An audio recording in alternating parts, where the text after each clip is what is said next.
Hello. The year 2002, Universal Studios Arts and Design Department decided to punch things up and do something completely unprecedented. They moved the event, which had been held for 11 years at Universal Studios Orlando, over to the new park, which had been open for just a little more than a year, called Islands of Adventure. But they had to figure out how best to utilize this new park and take advantage of the huge popularity and novelty of the park at that moment for the event. There were certain difficulties. It was arranged in a sort of classic circular style with the various islands coming out like a spoke. Instead of a central hub concept, it was more of a lagoon. But it still was similar to some of the styles of theme parks that were originated by a certain fellow with a mustache that was in California back in the 50s. We don't want to say the D word, but you know who I mean. Okay. Anyway, so it was much more then that particular logistics of the islands are a little bit different than the other park, and they had to figure out how best to utilize that. Plus, there's a lot of licensed properties there, and exactly how do you fit that in. They did one interesting thing, which has never been done before or since, which is to build a structure specifically for Halloween Horror Nights houses, a permanent structure. The sprung tents that have come up later, although they're always there, technically are not permanent structures. They're tents, so to speak, as opposed to a great big huge concrete building. And that building is what was called the Carnage building, which is currently used as a warehouse, but originally was designed specifically for Howden houses. Now, in order to make this work, they had to come up with a concept that would tie all the islands together into a haunted attraction. And they thought, well, we'll have this host, or let's make it a hostess this year, and she'll have all of the different islands become a part of a kingdom, a sinister and terrible place of nightmares. But let's make her a little girl. Yes, sort of a Wednesday Addams type character, in a similar black dress with a white Peter Pan collar, creepy little gothy looking little girl. They named her Cindy. And little Cindy was one big difference between her and Wednesday, is that she actually was dead. And she wasn't just a ghoulish little child from a creepy, pooky, spooky, ooky family. This was a dead girl. She had come back from the grave. Her father, her name was Cindy Bearer. Her father would be kindly, well, maybe not that kindly, a funeral director named Paul Bearer. Oh, I know, not funny. But apparently Cindy would have killed him or something, and he was sort of in the background, not really a major character. She was the focus, and she transformed Islands Adventure into her own nightmarish playground, turning it into her own dark kingdom filled with her evil playthings. And that was the concept. Each island would become a little island of horror, you see. Now, oddly enough, this is pretty much what Terra Cruentus was. It's almost as if the Terra Queen was an adult version of this concept, who turned the islands into this continent of Terra Cruentus, which in its own way is a darker and more sophisticated, more adult, if you would, version of little Cindy's nightmarish land of evil toys. Could it be that in some strange other plane of existence, little Cindy grew up and turned into the Terra Queen, and her strange, demented playland became Terra Cruentus? Just a mad thought. I have those thoughts sometimes, the mad ones. Okay, getting back to the story. So little Cindy was ready to go, and they were all set to do this when... very uncomfortable thing began to happen. You see, there were just too many real, actual little girls, real, actual little dead girls in the news at that time.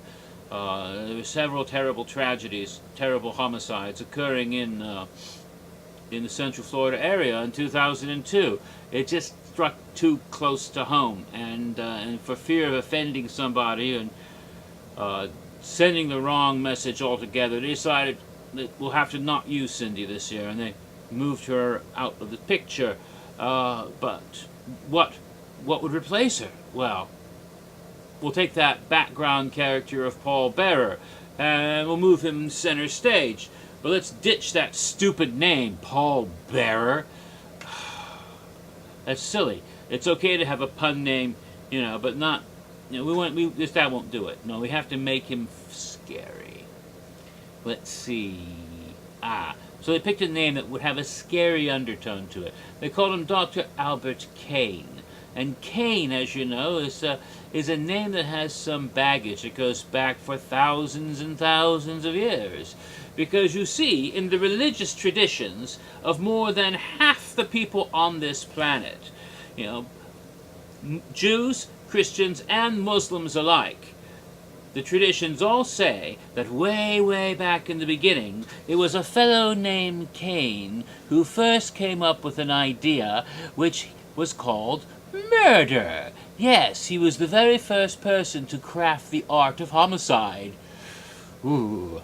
And so Caine is a sinister name. And furthermore, because he did that, because he had the audacity to invent murder, God would punish him with a curse, and marked him to be different from all other men, so that anyone who would see him would know, that's the evil one, that's Caine, and shun him. Shun, shun, shun. So, then, those who do evil and those who commit bloody crime and slay their brothers have always been called the sons of Cain ever since, and thus, to give this man the name of Cain would mark him as one of that breed, one who is marked with the mark of the beast, a bloodthirsty kinslaying fiend. So Dr. Caine, no longer just a nice funeral director. No, this was a man who once was a kindly surgeon, or a respected surgeon in his community, and I believe it was in Georgia, when all of a sudden, he began to obsess about the nature of the human soul. He wanted to find the human soul, to measure it, to see what it was. And so where do you look? Why, it would have to be somewhere inside the body, but when a person dies, it departs to the hereafter, or, well, maybe that way. Bye-bye. And therefore, you have to cut them open while they're still alive to try to find it.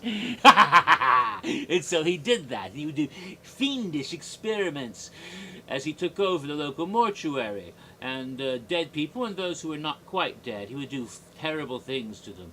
And then he also, strangely enough, some of his experiments really resemble those that were carried out later by a group of funny, quiet gentlemen called the Body Collectors. Was Albert Caine in some way connected to the Body Collectors? The modus operandi was so similar, and they did a lot of the same sorts of things. Furthermore, this is interesting, he did a lot of experiments on the nature of fear, to see why people had phobias, and he would terrorize them, just like another doctor would about 100 years later. That's interesting too. I wonder if people have noticed this. Go back and read the back stories, and you'll find all sorts of interesting little parallels.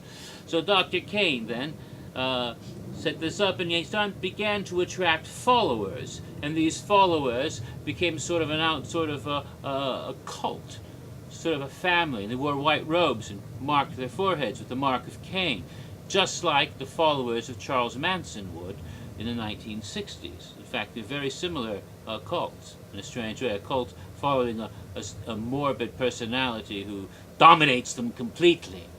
I'm beginning to run out of time because the relationship between Albert and Cindy needs to be established, and I might put that in the next video before I continue with another demented person, a man named Paolo who really likes to make movies. So we'll come to that very shortly. Nevertheless, it was established eventually, years later in 2006, that Cindy was indeed Albert Caine's daughter, when they brought her back as a not living dead girl, but a dead girl. So we'll get to Cindy Caine very soon. So, as we're getting close to 10 minutes, all I can say is we'll see you later, because right now, Your time has come.